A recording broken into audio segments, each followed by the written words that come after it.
Kaixo, uda, bertan da eta badira urteko sasoi honetan nahitaezkoak diren zenbait objektu adibidez, eguzkitako betaurrekoak, baina urten bereziki modan egongo direnak hauek dira. Eguzki eklipsea modu seguruan ikusteko hauek.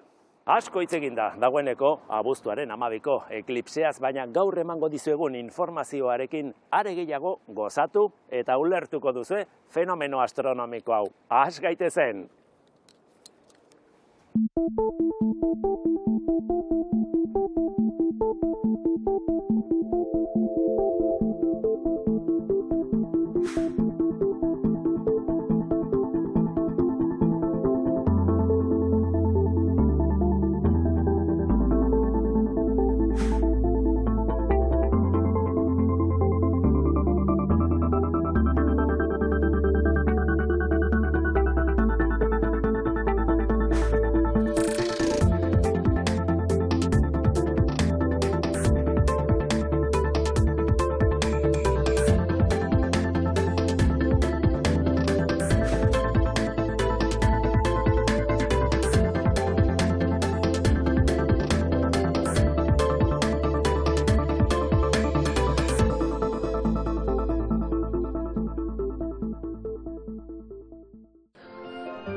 Uda honetako gertaera astronomikoa divulgaziorako aukera paregabea da. Eta Naiara Barrado Izagirre astrofisikariak gogotsu heldu dio gure proposamenari. Ikuskizunaz gozatzeko gonbidapena egin digu, eta nabarmendu du eklipseak une garrantzitsuak direla zientziarentzat. 20. mendeko teoria nagusienetako bat eklipse bati esker baieztatu zen. Barradok argituko digu zein izan zen teoria hori eta oraingoan zer espero duten. Kaixo Naiara. Kaixo. Bueno, nondik nora joango da eklipsea hemen munduko bola dugu, nondik nora igaroko da itzala. Bueno, igaroko da Groenlandiako hortik goiko partetik, Islandiatik pasa eta Iberiar penintzulatik. Eta kabo, ze hor ja ilundu doa, gaua egingo da, eta orduan ja bukatu egingo da. Eta zu non izango zara, abuztuaren egun berezi seinalatu horretan? Egia esan, oraindik ez dut erabaki. Claro, hemendik pasatuko da, Bilbo inguruan, baina, claro, hemen eguraldi txarra egitearen probabilitatea badakigu handia dela. Eta orduan horren zain nago apurtzu bat. Naiara, zergatik da hain berezia, edo zergatik izango da hain berezia eklipsea gure inguruan, batez ere? Berezia da, dalako gauza bat ez dela askotan gertatzen. Egia da bai eklipseak gertatzen direla, eklipseak noizean behin, 6 hilabetero gertatzen dira, baina ez osoak, eta ez dira gertatzen toki konkretu batean. Hori da, batez ere, orain gertatuko dena, ez guretzako berezia dela, pasatuko dela gure toki geografikotik. Eklipseen ikusgarritasun franja hori non ikusten den oso txikia da, oso estua da. Orduan, justu hemendik pasatzea, geometria asuntua da, baina justu orain gertatuko da hemendik pasatuko dela. Horregatik, da inberezia orain nadi egotea momentu honetan. Horrek egiten du fenomeno hori zaila, arraroa, nola bait, ez da? Hori da, ez da arraroa denik orokorrean, ze hori eklipseak gertatzen dira, baina bai dela berezia justu osoa izatea, eta justu hemendik pasatzea. Euskal Herrian esan duzunez, denek ez dugu gauza bera ikusiko, eta fenomenoaren iraupena ere, ez da berdina izango, ez da? Hori da. Edo Bilbon 30 segundu eta Gasteizen luzeago izango dela, minutu bat edo iraungo duela. Ez da berdina izango, hori hor bukatzen delako geometria asuntu horrengatik, hori dela dena geometria, hor ja ez du tapatuko guztiz, hordik ikusita, goizpiak ja bai pasatuko dutela, orduan ez dutu jarriak guztiz tapatuko. Oinarrizko kontzeptuak argitzen hasi gara, eta behar badau oinarrizko galdera da, ez da, ilargiak lurrari hilero bira bat ematen badio zergatik ez dugu bizitzen edo zergatik ez dugu ikusten eklipse bat 28 egunean behin. Ba hori oso galdera hona da, bai, porque hori pentsatu halko genuke, ez, bueno, orduan gertatuko dira asko. Zer gertatzen da? Baitu, ja aprobetxatuz kuadernoa daukadala, eguzkia hemen erdian egongo balitz, lurra, badago hemen bueltak ematen bere inguruan. Plano bat osatzen dute eguzkia eta lurrak. Baina ilargia eta lurrak beste plano bat osatzen dute, ezberdina. Ez dira guztiz paraleloak, orduan beste bat osatzen duenez, hemen egongo litzateke beste plano hori, 5 graduko diferentzia da, baina hori da ja nahikoa ez gertatzeko justu pasatze hori hilabetero. Orduan plano aldaketa horren arrazoia. Berezia izango da, ez da, eklipse oso bat ikustea, bizitzea. Zer imaginatzen duzu? Aurreratu dezakegu spoiler esaten den bezala. Zer sentituko dugu? Ez dakit, eta nahiko urduri nago horregatik. Osea, ez dakit benetan zer gertatuko den, ez dakit zer sentituko dudan. Pentsatzen dute, espero dut ez izatea un poco un plof de hau zen guztia. Baina bizi izan dutenek esaten diate ez. Oso berezia dela, temperatura ere jaitsi egiten da. Ze iunabarretan ez da inbestekoa izaten, jaitsiera hori bai graduala, baina hemen oso denbora tarte laburrean gertatzen omen da, eta orduan ere bai haize brisa moduko bat sartzen da derrepente, ere bai, eta hori ere bai nabaritu egingo dugula. Eta gero, niri ere bai inpresio handiena igual emango diguna argia izango da. Benetan eguna baldin badago odeitu gabe eta guk iunabar batean ikusten duguna da, argia toki batetik doala eguzkia eta hortik laranja, gorriska jartzen hasten dela. Poliki, argi aldatzen doala. Eta ohituta gaude, ez? Eta gradualki gero zerua ere bai itzaltzen doa, baina hemen ez. Hemen izango da hor erdian itzali egiten dela. Eta gero berriro piztu egingo dela. Orduan hor ere bai, antzemango dela kolore horretan zeozer ezberdina gertatzen nahi dela. Ez da iunabar bat. Wow, desiatzen nago bizitzeko.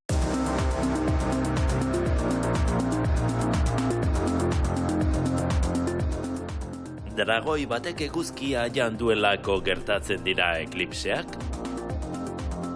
Ez horixe.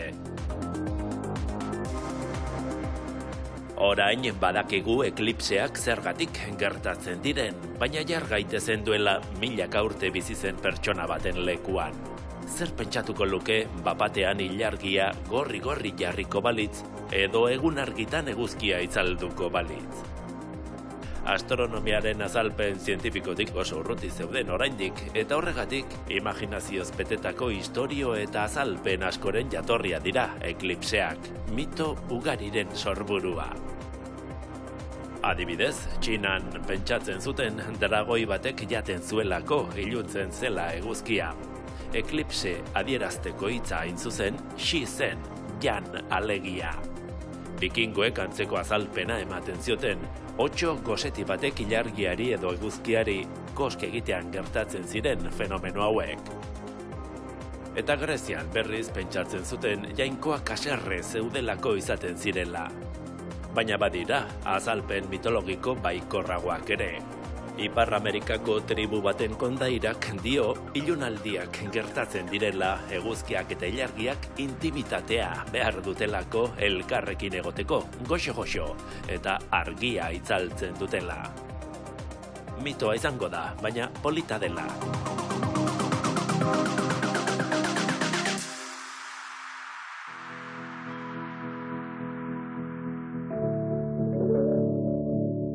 Animaliek ez dakite eklipseak zergatik gertatzen diren. Haientzat, abuztuaren 12ko gertaera, gau txiki bat izango da, gau labur eta berezi bat, eta agian ezustean harrapatuko ditu benetako gauak. Horrelako gau txiki bat iristia, ez dagokion ordu batetan, izango da beraientzat, gaua iristen ari dela, eta hasiko dira nire ustez behintzat, hipotesi bat da, nire ustez gaueko jokaerekin, gaueko portamoldeekin. Edorta Unamuno, Urdaibai Bird Centerreko biologoa da, eta irrikitan dago hegaztiek eklipsea nola biziko duten ikusi eta ikertzeko. Jendea joango da eklipsea ikustera. eklipsea, eguzkia nola itzaltzen den edo nola estaltzen den, ezta? Baina nik argi eta garbi daukat geldituko naizela berton. Ez dut ikusiko eguzkia ze ordurako ja mendian atzetik egongo da sartuta, baina bai geldituko naizena aztertzen izango da hegaztien jokamoldia. Eta zer egiten duten iluntasun hori agertzen denean eta berriz ere argitasuna agertzen den horretan. Hegaztiek eta oro har animaliek eguzki eklipseetan duten portaera ez da askorik ikertu. Fenomeno bakanak baitira, baina azken urteetan izan dira saiakerak. 2017ko eguzki eklipse osoan adibidez, Estatu Batuetako zoo bateko animalien erreakzioa aztertu zuten, eta ikusi zuten espezie gehienetan gaueko portaerak aktibatu zirela eklipsearen unean. Konplexutasun sozial eta kognitibo handiko espezieetan gainera, primateetan eta elefanteetan adibidez, harago zioan erantzun hori. Urduri jarri ziren, jarduera sozialak areagotu zituzten edo gehiago taldekatu ziren.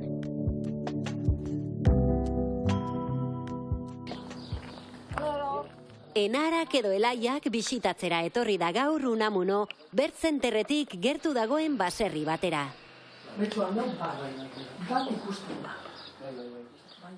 Badu idea bat eklipsearen egunean izan dezaketen portaeraren inguruan. Egongo dira migrazioan, baina bete-betian, nara berria sortu dianak aurten txitak eta bildu egiten dira, talde handietan biltzen dira, eta bidaiatzeko egite dutena da egunean zehar, bidaiatu eta jan, baina gero iluntzean beti aurkitzen dute leku bat, babestuta dagoena, normalean ezegunetan izaten da, leskadietan, eta aukeratzen dituzte leskadi horiek gaua pasatzeko, loleku moduan. Beraz, uste dut, eklipsea 8:30 bueltan izango dela, eta normalean, 9:30 egin beharko luketena garai horretan, sasoi horretan, nik uste dut egingo dutela 8:30-tarako.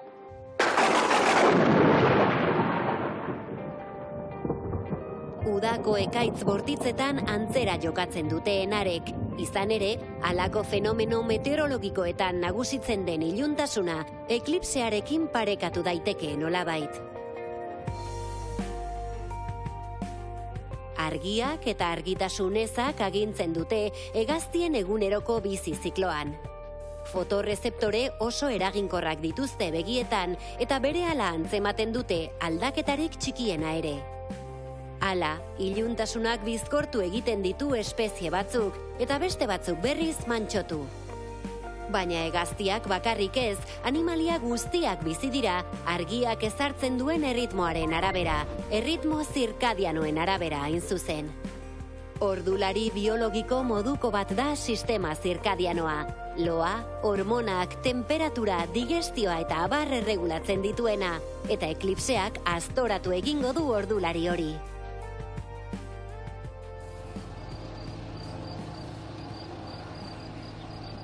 Abuztuaren 12an hori gertatuko dela uste du Unamunok, eta oso denbora tarte laburrean bitan gainera. Entzun ere egina ahal izango da. Hegaztiak aktibatzen dira soinuekin eta, egunean zehar ere abesten dute, gaur entzuten ditugu hemen ere, ezta? Izaten da normalian goizean, lehenengo orduan aktibatu egiten dira, hortxe txantxangorri hasten da abeslari lehenengoa, sosoak, birigarroak. Eta gero ja, eguerdirako eta ja, murrizten doaz. Egunean zehar nahiko lasai ibiltzen dira, komunikatzen dira, noski. Eta gero, iluntzean berriz ere dator beste emanaldi bat, beste kontzertutxo bat, ezta? Eta nik uste dut, egun horretan gertatuko dela, egun normal batetan gertatzen den antzera, ilunabar bat emango da hor tartean, hor aktibatu egingo dira abesten, eta gero isildu ez dakit emango dien denborarik isiltzeko, baina gero berriz ere esango dute, egun argia dator, eta berriz aktibatuko gara. Egun horretan 4 kontzertu. Hori da hipotesia gutxienez, eklipsearen egunean jakingo da, betetzen den ala ez. Zientzia minutu eskasean.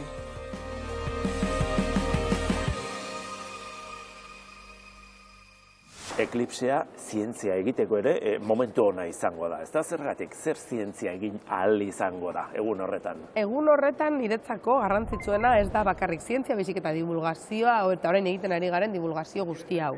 Eklipseetan egin izan da zientzia asko, baina gaur egun gauzak ezberdinak dira.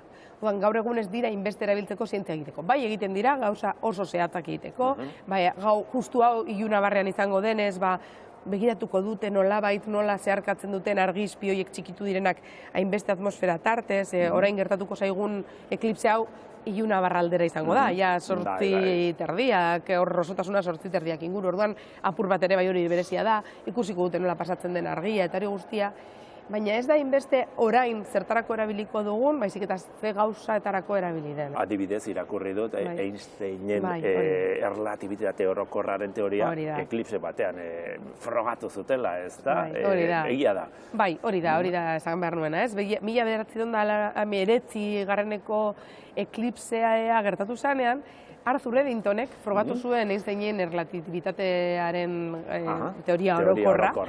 Zeinek esaten duen, espazio denbora maila bat dagoela eta kurbadura bat sortzen dela masa bat dagoenean, ez? Orduan, horrek, esan nahiko luke, eguzkiaren atzetik dagoen izar bat, kapaz izango ginatekela ikusteko lurretik kurbadura horrengatik. Baina hori ezin dugu ikusi. Eguzkia dagoenez, gu ezin dugu atzeko izar hori. Eklipse batean, bai. Baina eklipsean, justu eguzkia joaten denez, hor, Arthur Eddington hau kapaz izan zen ikusteko, gero esperimentu egin zuen toki ezberdinetatik eta neurtuz gauzak eta bar, baina orokorrean esan da, bera kapaz izan zen ikusteko, bai, behitu ikusten da, kurbatu egin da, eta ikusten ari gara izar hori, zein printzipioz ez genukeen ikusi beharko. Ze bitxia, ez da? Bai. Bueno, osotasun hori oso laburra izango da, baina hala ere, beste momentu batzuetan ikusten ez ditugun ikusi ahal ezin diren fenomenoak ikusteko aukera emango du, ez da? Bai, hori da. Ikusi ahal izango ditugu derrepentean ere bai, planetak agertuko direla zeruan.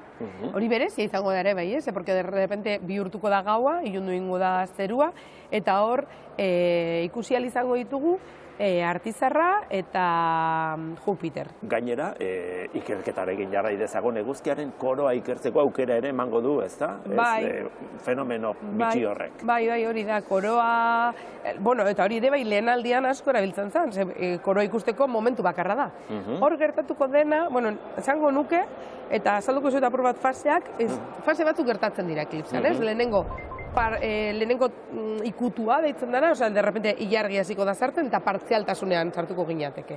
Gero, guztiz tapatzera heldu baino purtsu bat lehenago, hori izpi batzuk zeharkatuko dute oraindik. Hori deitzen da diamante erastuna. Eta orduan hori bakarrik alde batean ikusiko da, zadana tapatuko da, baina parte batez, eta hor dizdira batzuk zeharkatuko dute. Ja, hasiko gara lehenengo protuberantziak ikusten. Koroaren lehenengo eguzkiaren atmosfera. Urrengo pausa izango litzateke Balbinen perlak edo aleak. Hori gertatzen da, klaro, ilargia ez da leuna. Ilargiak kraterrak, mendikateak dauzka orduan. Ilargia pasatzen denean hortik, argizpi batzuk zeharkatuko dute hobeto edo txarrago, eta orduan horrelako puntutxuak bezala gertuko dira. Eta orduan hori ere bai, ez da gaur egun oso ondo ezagutzen dugu ilargiaren gainazala, baina hori ere bai erabilitzen ikusteko nola, kraterrak bat zeuden, momentu batean hori ere bai erabilgarria izan zen. Depende nola dagoen kokatuta ilargia batzuk edo besteak, eta azkenik ja osotasunera heltzen garenean, hor ja bai ikusiko dugula koroa, protuberantziak, eguzkiaren atmosfera.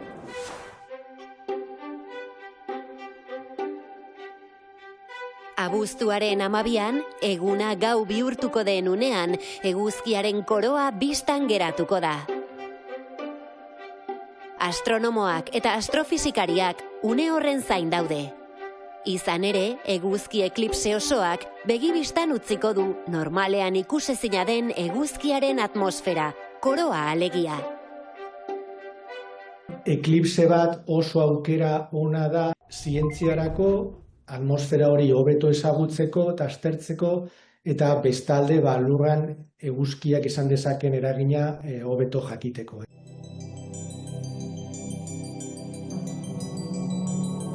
Eguzkiaren barne egitura nahiko ondo ezagutzen dute zientzialariek.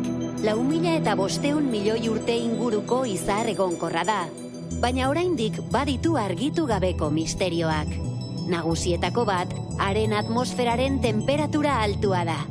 Izan ere, eguzkiaren gainazala 5.500 gradu inguruan dago. Atmosferaren kanpoaldean ordea, temperatura milioika gradura iristen da. Horrek fisikaren logika urratzen du. Guk dakigun fisikaren arabera, energia edo beroaren iturritik alderatu egiten zaren heinean temperatura gutxitu egin behar da.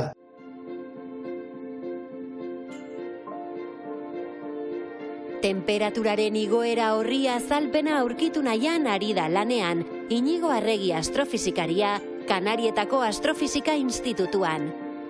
Behaketak eta simulazioak dira misterioa argitzeko erabiltzen dituzten baliabide nagusiak. Horretarako ezinbesteko tresna da koronografoa. Eguzkiaren diskoa estali eta koroa ikusgai jartzen du. Horrela behatu daitezke eremu magnetikoa, plasmaren dantza eta lurreraino irits daitezkeen eguzki leherketak besteak beste. Eguzkiaren atmosferaren kanpo geruza horretan, plasmaren dentsitatea oso txikia da, temperatura aldiz izugarri handia. Oso egoera fisikoa bitxia dauka, ez? Plasma fisikarekin lotuta dauden prozesuak hemen lurrean erreplikatu ezin dezakegun eran behatu dezakegu bertan, ez? Orduan alde horretatik koroa laborategi urrun bat bezalakoa da. Ezagutza handitzea eta fenomeno horiek ulertzea dira ikerketaren helburuak. Hala ere, koroaren ikerketak badu bestelako interesik lurtarrontzat. Han gertatzen diren leherketek eragin handia izan dezakete gure planetan. Eguzkiaren jarduera magnetikoa maximora iristen denean, maizago gertatzen dira. Ondorioz, aurorak sortzen dira lurrean. Ikuskizun ikusgarriak dira, baina egoera horiek arriskutsuak ere izan daitezke. Argindar sareak eta sateliteak kaltetu ditzakete. Lurra heliosfera deritzon gunean barnean dago, ez? Heliosfera da eguzkiko eremu magnetikoa eta eguzki haizearekin datorren plasmak ailegatzen den lekua. Eta gu lurrean, esan dezakegu koroaren azkenengo puntako gainazalan barnean gaudela, ez? Era batera esan daiteke koroaren barruan gaudela, ez? Kanpoko aldean, baina barruan, ez? Ze eguzki aktibitatea handia denean, gure sistema teknologikoetan kalteak gertatu daitezke. Satelite sistematan, komunikazio sistematan, gure sare elektrikoetan.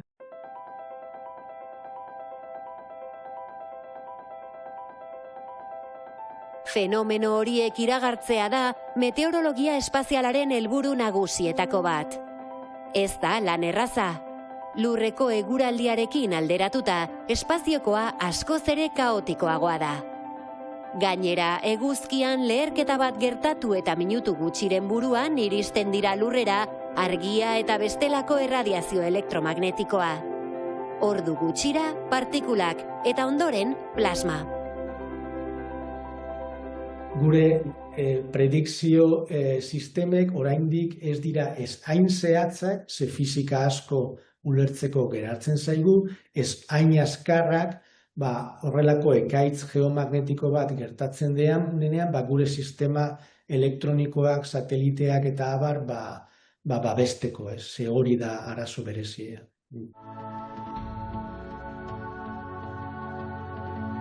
Izan ere, eguzki leherketa guztiek ez dituzte ekaitz geomagnetikoak sortzen, eta oraingoz, sare elektrikoak eta sateliteak babesteko alarma sistemak ez dira oso zehatzak. Etorkizunean, adimen artifizialak eta simulazioek urrats esanguratsuak egiteko aukera eman dezakete alor honetan. Eguzki koroaren behaketak beraz, galdera zientifikoei ez ezik, arazo praktikoei ere erantzun nahi die. Abuztuaren 12an, ilargiak eguzkiaren diskoa estaltzen duenean, koroa argi ikusgaian eta zehaztasun handiz behatzeko aukera izango da. Eklipsea ikusteko, Arregik Kantabria aldeko kostaldea edo Palentzia aldeko menditontor bat aukeratuko ditu. Lekuaren aukeraketa lurreko eguraldiaren araberakoa izango da.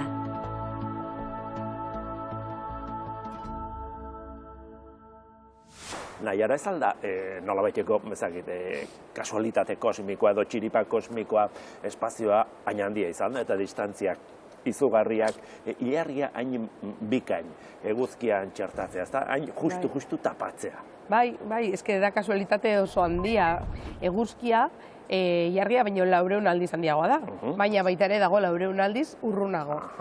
Kasualitatez, gure lurretik ikusten dugu bere itxurazko tamaina, bien itxurazko tamaina zeruan berdina dela.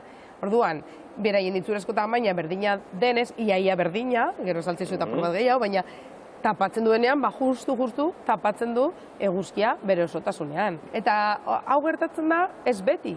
Ilargia ere bai, batzutan dago gure gandik gertuago, ez da oso handia ezberdintasun hori, elipsea nahiko zirkularra da, baina bai dagoela perigeoa eta apogeoa. Apogeoa non urrunago dagoen, perigeoa gertuen dagoen momentuan. Perigeoa justu dagoenean hor da, nun justu oso ondo txertatzen den momentu hori. Alegia, distantziak eta tamainak bat egiten dutela eklipsea gertatu da dira, ez da? Hori da, eta itxurazko tamaina horiek berdinak izatea. Hau da, zaila da igual pentsatzea, ilargia oso txikia da, eguzkia oso handia, nola da posible, ez? Pentsatu zuek atzamar batekin jartzen baldin oso etzamarra, kapasak zaretela tapatzeko adibidez kotxe bat. Edo txampon bat hartu eta pilota bat, eta jarri eta... Edo lurra. Hori, edo lurra, kasu honetan, ez? Orduan, hori da geometria edo itxurazko tamainaren esain nahi hori, ez? Nola, dependen un gauden, gauzak handiago edo txikiago ikusten ditugu. Egia da, eklipse osoek iraungitze data dutela, ez direla beti gertatuko. Bai, baina, bueno, ez kezkatu, oso luzeak izango dira, iraungitze data hori oso luze daukagu. Eta zergatik? Ez da, hori da, ilargia urtean aldentzen ari delako lurretik 4 zentimetro.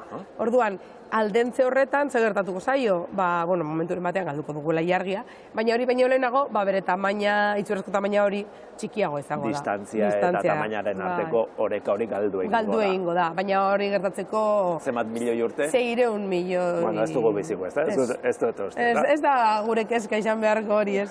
Asko falta da orain. Bai. Bueno, Naiaraia eguraldia lagun dugun, abuztuaren 12an, eta hori egingo dugu, ez da? Behatza eguro txatu ditzagun, eta seguru bat dituzula, baina niko pari bat egingo dizut, izan beharrezkoa da eklipseaz gozatzeko. Eskerrik asko, oso garrantzitsua, bai. Zorro bat egingo ditugu, ez da? Bai. Eskerrik asko. Zerregatik, zuei.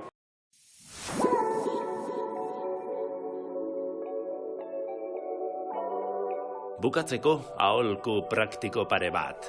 Imaginatu gaur eman dizuegun informazioa kontuan izan da, toki jakin bat aukeratu duzuela eklipsea ikusteko. Eta ara non, zuen parean aurrez aurre, mendi bat daukazuela, etxe handi bat, edo arbola eder bat. Lasai, hori gerta ez dadin, ona hemen baliabide bi. Espainiako Geografia Institutu Nazionalaren mapa honek argi eta garbi erakusten du eklipsea nondik ez den ikusiko. Beltzez dauden lekuetatik jai. Datu orografikoen eta eguzkiak zerumogan izango duen altueraren arabera egiten ditu kalkuluak. Eta horretaz gain, dagoeneko ohikoa den informazioa ere ematen du puntu jakin batean klik eginda. Eklipsearen hasiera eta amaiera orduak, iraupena eta abar. Gailun mugikorretarako aplikazio honek berriz eraikinak eta landaredia hartzen ditu kontuan. Errealitatea areagotua baliatzen du eta oso erabilera erraza du. Behaketa puntua aukeratu behar da lehenik bertara joan eta mugikorraren kameraren bitartez eklipsearen kokapen zehatza ikusiko dugu zeruan. Ezerk oztopatzen ez badu, noski. Listo, apuntatuta. Saioa eta denboraldia bukatzeko ez da modu txarra ez da, zuei informazio praktikoa eta erabilgarria eskaintzea. Hori egitea zerbitzu publikoa dela esango du baten batek, eta ez zaio arrazoirik falta. Zientziaren divulgazioa badelako nolabait zerbitzu publikoa, gizartearen onura bilatzen duena. Hori egiten jarraituko dugu, datorren denboraldian ere gustura asko. Aio!